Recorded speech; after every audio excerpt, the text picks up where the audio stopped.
ಸರ್ವಜನ ಸುಖಿನೋ ಭವಂತು. ಇವತ್ತು ನಾನು ನಮ್ಮ ಅಣ್ಣ ಒಂದು ಒಳ್ಳೆ ಕೆಲಸ ಮಾಡ್ತಿದ್ದೀವಿ. ಏನಂತೀರಾ? ಪೂರ್ತಿ ವಿಡಿಯೋ ನೋಡ್ಕೊಂಬನ್ನಿ, ನಿಮಗೆ ಗೊತ್ತಾಗುತ್ತೆ. ಇದು 12 ವರ್ಷದ ಹಳೆಯ ಸಿಸ್ಟಮು. ನಾನು ನಮ್ಮ ಅಣ್ಣ ಇಬ್ಬರು ಸೇರಿ ಡಿಸೈನ್ ಮಾಡಿದ್ದು. ಇದರಲ್ಲಿ ಏನಪ್ಪ ಅಂತ ವಿಶೇಷ ಅಂತಂದರೆ, ನಾವು ಇದರಲ್ಲಿ ಒಂದೊಂದೇ ಹಾರ್ಡ್ ಡಿಸ್ಕು ಅಂದರೆ 20 GB, 60 GB, 80 GB, 2000 GB ಆ ಥರ ಹಾರ್ಡ್ ಡಿಸ್ಕ್ನ ಒಂದೊಂದಕ್ಕೆ ತೊಗೊಂಬಂದು ಡೇಟಾ ಸ್ಟೋರ್ ಥರ ಮಾಡಿದ್ವಿ. ಇವಾಗಿನ ಕಾಲದಲ್ಲಿ ನಾವು ಒಂದು ಡೇಟಾ ಸ್ಟೋರ್ ತೊಗೋಬೇಕು ಅಂದರೆ 3.5 ಇಂದ 4 ಲಕ್ಷ ಮಿನಿಮಮ್ ಖರ್ಚಾಗುತ್ತೆ. ಇದೇ ಥರ ನಾವು ಸಿಸ್ಟಮ್ ರೆಡಿ ಮಾಡಬೇಕು ಅಂದ್ರೂ ಮಿನಿಮಮ್ ಆದರೂ ಒಂದು 2 ಲಕ್ಷ ಗಂಟ ಖರ್ಚಾಗುತ್ತೆ. ಆಗ ನಾವು ಮಾಡಿದ್ದು ಬರೀ 50,000ದಲ್ಲಿ ಇದನ್ನು ರೆಡಿ ಮಾಡಿದ್ವಿ. ಅದಕ್ಕೆ ಇದನ್ನು ಮತ್ತೆ ನಾವು ಪುನರ್ಜೀವ ಕೊಟ್ಟು ಇದನ್ನು ಮತ್ತೆ ಯೂಸ್ ಮಾಡಬೇಕು ಅಂತ ಡಿಸೈಡ್ ಮಾಡಿದ್ವಿ. ಅದಕ್ಕೇ ಅವನು ಇವತ್ತೆಲ್ಲ ಸಿಸ್ಟಮ್ನ ಬಿಚ್ಚಿ ತೊಳೆದು ಮತ್ತೆ ಅದರದ್ದು ಕಂಡೀಷನ್ ಹೆಂಗಿದೆ ಅಂತ ನಾವು ಚೆಕ್ ಮಾಡ್ತೀವಿ.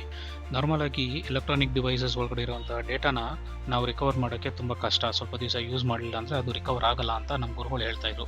ಇವತ್ತು ನಾನು ನಮ್ಮ ಅಣ್ಣ ಅದನ್ನು ಟೆಸ್ಟ್ ಮಾಡ್ತೀವಿ, ನಿಜನ ಸುಳ್ಳು ಅಂತ ಗೊತ್ತಾಗುತ್ತೆ. ರಿಕವರ್ ಮಾಡೋಕ್ಕೆ ಆಗಲ್ಲ ಅಂತಲ್ಲ, ಮಾಡ್ಬೋದು, ಅದಕ್ಕೆ ಸ್ವಲ್ಪ ಸಂಭಾವನೆ ಕೊಡಬೇಕಾಗುತ್ತೆ. ನೋಡಿ ಯಾವ ಥರ ಇರೋ ಸಿಸ್ಟಮ್ನ ನಾವು ಯಾವ ರೀತಿ ಮಾಡ್ತೀವಿ ಅಂತ ನಿಮಗೆ ಕಂಪ್ಲೀಟ್ ಈ ವಿಡಿಯೋದಲ್ಲಿ ನಾನು ನಿಮಗೆ ತೋರಿಸ್ಕೊಡ್ತೀನಿ. ಸೊ ಇವಾಗೆಲ್ಲ ವಾಷಿಂಗ್ ಸ್ಟಾರ್ಟ್ ಮಾಡ್ಕೊಂಡಿದ್ದಾನೆ ನಮ್ಮ ಅಣ್ಣ. ನೋಡಿ ಅಲ್ಲಿ ಉಸ್ತಾನೆಲ್ಲ ಗೊತ್ತಿಲ್ಲ, ಇದು ಮಾತ್ರ ಚೆನ್ನಾಗಿ ಉಸ್ತಾ ಇದ್ದಾನೆ. ಈ ವಾಷಿಂಗೆಲ್ಲ ಆದಮೇಲೆ ಅದನ್ನು ವಾಟರ್ ಡ್ರೈ ಮಾಡಿ ಮತ್ತೆ ಅದನ್ನು ಅಸೆಂಬಲ್ ಮಾಡೋದಕ್ಕೆ ನಾನು ನಿಮಗೆ ತೋರಿಸ್ಕೊಡ್ತೀನಿ. ಅಂಟಿಲ್ ದೆನ್ ನಮ್ಮದು ನೆಕ್ಸ್ಟ್ ವೀಡಿಯೋ ಗಂಟ ವೆಯ್ಟ್ ಮಾಡ್ತಾಯಿರಿ. ಪಾರ್ಟ್ 2 ಇನ್ನೇನು ಸದ್ಯದಲ್ಲೇ ನಾವು ತೋರಿಸ್ತೀವಿ ನಿಮಗೆ ಅಸೆಂಬಲ್ ಹೆಂಗೆ ಮಾಡಿದ್ವಿ ಅಂತ. ಒಂದು ಲೈಕು ಮತ್ತು ನಿಮ್ಮ ಇಷ್ಟ ಇದ್ದರೆ ಕಮೆಂಟ್ಸ್ ದಯವಿಟ್ಟು ಹಾಕಿ. Thank you.